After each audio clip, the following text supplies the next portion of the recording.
Allez, bonjour les amis, nous retrouvons le livre des Actes des Apôtres, nous en sommes toujours dans le chapitre 15, nous allons lire maintenant les versets 13 à 21 pour parler du discours de Jacques. Quand ils eurent achevé, Jacques à son tour prit la parole. « Frères, écoutez-moi. Siméon vient de nous rappeler comment Dieu, dès le début, a pris soin de choisir parmi les nations païennes un peuple à son nom. Cet événement s'accorde d'ailleurs avec les paroles des prophètes, puisqu'il est écrit « Après cela, je viendrai reconstruire la hutte écroulée de David. Les ruines qui en restent, je les reconstruirai et je la remettrai debout. Dès lors, le reste des hommes cherchera le Seigneur avec toutes les nations qui portent mon nom. » Voilà ce que dit le Seigneur. Il réalise ainsi ses projets, connus depuis toujours. Je suis donc d'avis de ne pas accumuler les obstacles devant ceux des païens qui se tournent vers Dieu. Écrivons-leur simplement de s'abstenir des souillures de l'idolâtrie, de l'immoralité, de la viande étouffée et du sang. Depuis des générations, en effet, Moïse dispose de prédicateurs dans chaque ville, puisqu'on le lit tous les sabbats dans les synagogues. Alors, je vous avais dit, hein, Jacques, on ne sait pas trop en fait comment il est arrivé à la tête de la communauté de Jérusalem, ou comment il s'est distingué de Pierre, on n'est pas trop sûr. Et voilà, en fait, bon, on s'attendait à avoir une réponse de Jacques qui prenne parti et qui s'oppose en fait à la ligne de Pierre, et surprise, en fait, surprise. Jacques paraît assez tempéré.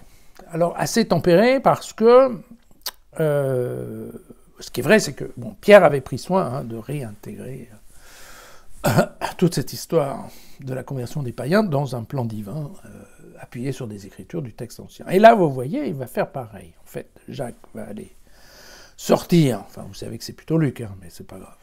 Jacques va sortir le même livre d'Amos, vous saviez, dont on parlait parce qu'il avait dit un seul commandement. Eh bien, cherchez-moi et vous vivrez. Eh bien, vous voyez que Amos ici, au chapitre 9 et au verset 11, voilà ce qu'il dit. « Ce jour-là, je relèverai la hutte croulante de David. J'en colmaterai les brèches, j'en relèverai les ruines. Je la dresserai comme au jour d'autrefois, de sorte qu'ils posséderont le reste des dons et de toutes les nations sur lesquelles mon nom a été prononcé, oracle du Seigneur, qui va l'accomplir. » Voilà. En fait, Luc transforme un peu la version grecque de ce texte d'Amos, ce passage. Mais globalement, ce qui est intéressant d'ailleurs, c'est qu'en fait, ce passage du livre d'Amos est à peu près le seul passage de toute la littérature biblique dans lequel Dieu serait en train de parler d'une deuxième phase dans laquelle, en fait, toutes les nations viendraient se joindre au peuple choisi et deviendraient, en fait, voilà, l'ensemble des nations sous la bannière de Dieu. Les autres textes, je vous le rassure, n'en parlent pas. Donc, mais globalement, certainement, ça correspond aussi à une idée qui vient dans le livre de Zacharie, qui est ce rassemblement eschatologique de toutes les nations. Bon, voilà, fait partie des histoires, en effet, qui peuvent arriver. Et donc à partir de là, donc premièrement, Jacques dit tout de suite qu'il n'est pas opposé, en fait, à cette question d'élargir. L'élargissement aux païens fait partie du plan divin, donc là-dessus il est d'accord. Et puis ce qu'il va proposer, en fait, c'est de négocier. Il va proposer qu'on réduise, en fait, l'ensemble des interdictions, dans le cas des païens, à 4 interdictions principales. L'une, c'est l'idolâtrie. La deuxième, c'est l'immoralité. Alors, par immoralité, c'est pas très précis, mais globalement, en termes bibliques, il faut entendre là l'impureté, et là, on sait pas trop où on va, la débauche et l'immoralité sexuelle avant tout. C'est un petit peu ce qui vient derrière le terme.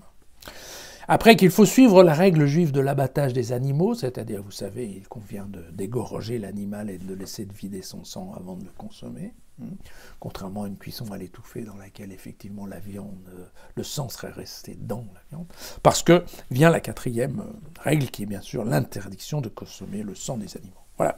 Et en fait, d'ailleurs, ces 4 lois, voilà, correspondent d'assez près aux commandements de pureté rituelle qui sont imposés aux étrangers qui vivent dans un milieu juif. On trouve ça dans le Lévitique 17 et 18, voilà, auquel, en effet, il aurait fallu ajouter l'interdiction de la viande non saignée. Bien. Et donc, en fait, voilà, c'est une négociation qui contourne cette question critique de la circoncision.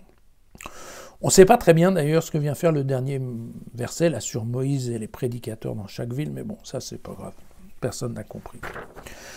Alors, ces 4 règles-là, c'est ce qu'on appelle souvent le décret apostolique, mais c'est vrai qu'il y a Marguerat, qui est un des grands exégèses de notre époque, et dont je pioche en permanence un certain nombre de réflexions. Là, dans ce cas-là, il nous fait remarquer 2 choses. La première, c'est que ce décret apostolique ne répond absolument pas à la question qui était posée au début, qui était « peut-on être sauvé si on n'est pas circoncis ?» D'accord ? Il n'est pas dit que si on suit ces 4 règles-là, on peut être sauvé. Non. En fait, d'ailleurs, ce n'est pas ces 4 règles qui sont plutôt, plus que d'être des règles d'éthique, qui sont des règles, en fait, on va dire, de cohabitation, qui permettent voilà, la cohabitation dans une même église de pagano-chrétiens et de judéo-chrétiens. Mais il s'agit plus d'imposer un comportement digne, voilà, que de donner des clés du salut. Vous voyez, comme quoi ce premier concile accouche, certes, d'une conclusion et d'un décret, mais on comprend aussi que le décret ne répond pas tout à fait à la question posée. Et pour ceux qui s'y intéressent, il convient d'aller voir les autres conciles au cours des 2000 dernières années pour voir que ce n'est pas le seul cas. Voilà. À demain.